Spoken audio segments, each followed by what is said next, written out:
প্রত্যেকদিন মামলা এগোচ্ছে না এবং অসুবিধা তো হচ্ছে, মানে কাজই হচ্ছে না বেসিক্যালি। প্রথমে অযোগ্য লোকেদেরকে বসিয়ে অজস্র ভুল করে যাবে, তারপরে বিচারকদেরকে তুলে নিয়ে গিয়ে স্কুটিনি করবে। আমার বাড়ির লোক জেলে আছে, জজ সাহেব নেই, কিছু ব্যবস্থাই পাচ্ছি না। বেশিরভাগ কোর্টই এখানে প্রায় বন্ধই আছে বলতে পারেন। ক্লায়েন্টদের কাছে আমাদের জবাবদিহি করতে হচ্ছে। মামলা আছেন আইনজীবীরাও, নেই বিচারক।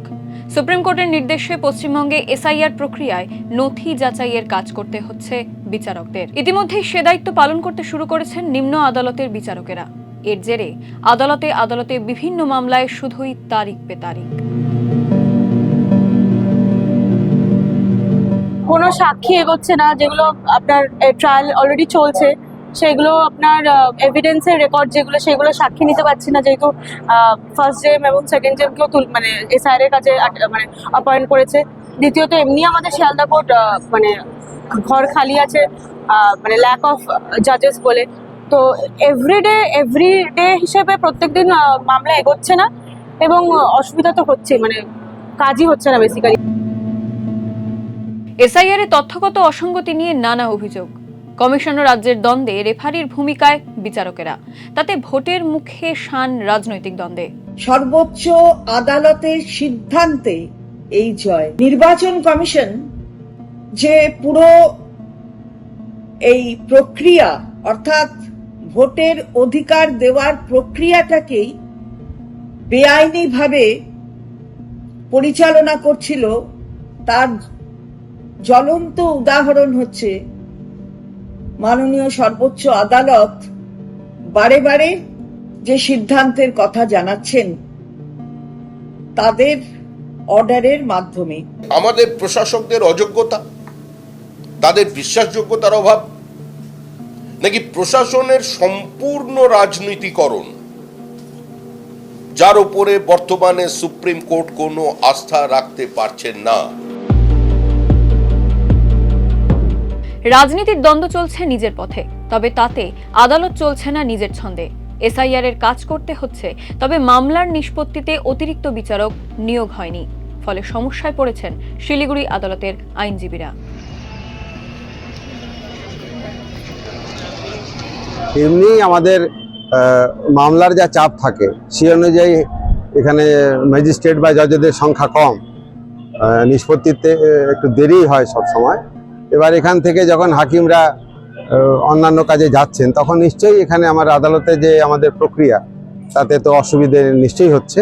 মামলাগুলো পেন্ডিং পড়ে যাচ্ছে, অন্তত আরো 10-12 দিন হয়তো আমাদের সমস্ত লিটিগেন্টদের অনেক অসুবিধার সম্মুখীন হতে হবে।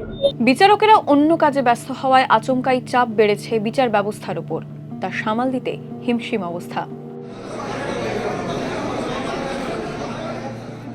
এই মুহূর্তে ব্যাংশাল কোর্টে 3 জন কি 4 জন লার্নেড ম্যাজিস্ট্রেট রয়েছেন এবং তাদেরকে তারা নিজেদের কোর্ট বাদ দিয়েও আরো অন্যান্য অনেক কোর্টেরই চার্জে রয়েছে, মানে অন্যান্য আদার্স ম্যাজিস্ট্রেট কোর্ট চার্জে রয়েছে। তো সেখানে একটু তো বিচার ব্যবস্থা একটু ব্যাহত তো হচ্ছে।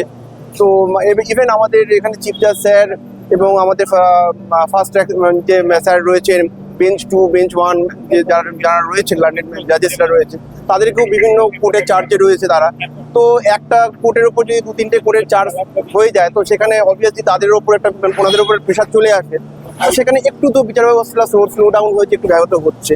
আমাদের অ্যাজ অ্যান অ্যাডভোকেট লিটিগেন্ট পাবলিকের কাছে আমাদের ক্লায়েন্টদের কাছে আমাদের জবাবদিহি করতে হচ্ছে। আমরা বিশাল অসুবিধার মুখে আছি এবং শিয়ালদা কোর্টেরই একই পরিস্থিতি দাঁড়িয়েছে, পুরো কোর্ট ফাঁকা, খালি এসিএম আর 4 নম্বর ছাড়া ফোর্থ জেএম ছাড়া আর কোনো কোর্ট এখানে নেই। মানে কোর্টগুলো ফাঁকা হয়ে গেছে আর কি, কোনো মামলা মোকদ্দমা হচ্ছে না, সব তারিখ পড়ে যাচ্ছে, প্রত্যেকটা মামলা পাহাড় জমছে এখানে। আর শুধু কনজিউমার কোর্টটা হচ্ছে, আর বেশিরভাগ কোর্টই এখানে প্রায় বন্ধই আছে বলতে পারেন। ভোগান্তিতে বিচার প্রার্থীরা। জেলবন্দি ভাইয়ের জন্য আলিপুর আদালতে শুনানিতে এসে দাদা শুনলেন বিচারক নেই। এখানে কোনো ভিড়ভাট্টা নেই, জজ সাহেব নেই, বাড়ির লোক জেলে আছে, হয় না একটা ব্যবস্থা তো করতেই হবে, কিছু ব্যবস্থাই পাচ্ছি না। আমাদের সমস্যা মিথ্যা কেসে ফাঁসিয়েছে, একটা মোবাইল নিয়ে চলে গিয়েছিল, ওর জন্য বলা হয়েছে বলে মিথ্যা কেসে ফাঁসিয়েছে, কিন্তু সেটা দেখছে না, কিছু হচ্ছেই না, কিছু খবরও পাচ্ছি না, খালি ডেটের পর ডেটই হয়ে যাচ্ছে, আমাদের কোনো কাজই হচ্ছে না। হুগলির জেলা জজ কোর্ট চুঁচুড়া আদালতেও একই সমস্যায় পড়েছেন মামলাকারীরা। তবে সুপ্রিম সিদ্ধান্ত নিয়ে দুই মেরুতে তৃণমূল ও বিজেপি পন্থী আইনজীবীরা। প্রথমেই যোগ্য লোকেদেরকে বসানো উচিত ছিল। প্রথমে অযোগ্য লোকেদেরকে বসিয়ে অজস্র ভুল করে যাবে, তারপরে বিচারকদেরকে তুলে নিয়ে গিয়ে স্কুটিনি করবে। আজকে তার উপরের বিচারকদেরকে হাইকোর্টের বেঞ্চেতে এখন রিট শোনার মতন একজন বিচারপতি নেই হাইকোর্টে বসে। যে অবৈধ ভোটার, ভুয়ো ভোটার, জালি ভোটার, মৃত ভোটারে ভরে গেছে ভোটার লিস্টে, সেই থেকে মুক্ত হওয়ার জন্য যে সুপ্রিম কোর্ট যে রায় দিয়েছেন সেটা একটা ঐতিহাসিক রায়।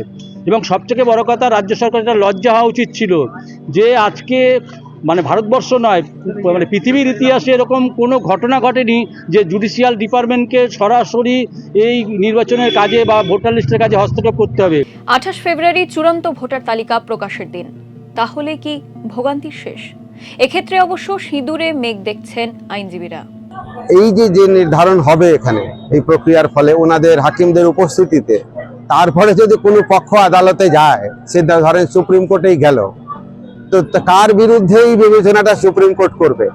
বিচারকদের অতিরিক্ত কাজের চাপের কথা বলতে গিয়ে 2016 সালে প্রকাশ্যেই কেঁদে ফেলেছিলেন সুপ্রিম কোর্টের প্রাক্তন বিচারপতি টি.এস. ঠাকুর। 2024-এ বিচার ব্যবস্থার উপর পাহাড় প্রমাণ চাপের কথা মনে করিয়ে দিয়েছিলেন প্রাক্তন প্রধান বিচারপতি ডি.ওয়াই. চন্দ্রচূড়। সেই শীর্ষ আদালতই অবশ্য পশ্চিমবঙ্গে এসআইআর এর কাজ শেষ করতে বিচারকদের হাতে তুলে দিয়েছে অতিরিক্ত দায়িত্বভার। বিচার প্রক্রিয়াকেই কি তার শেষ বিচারে পরীক্ষার মুখে ফেলল? প্রশ্ন ঘুরপাক খাচ্ছে ফাঁকা আদালত চত্বরে।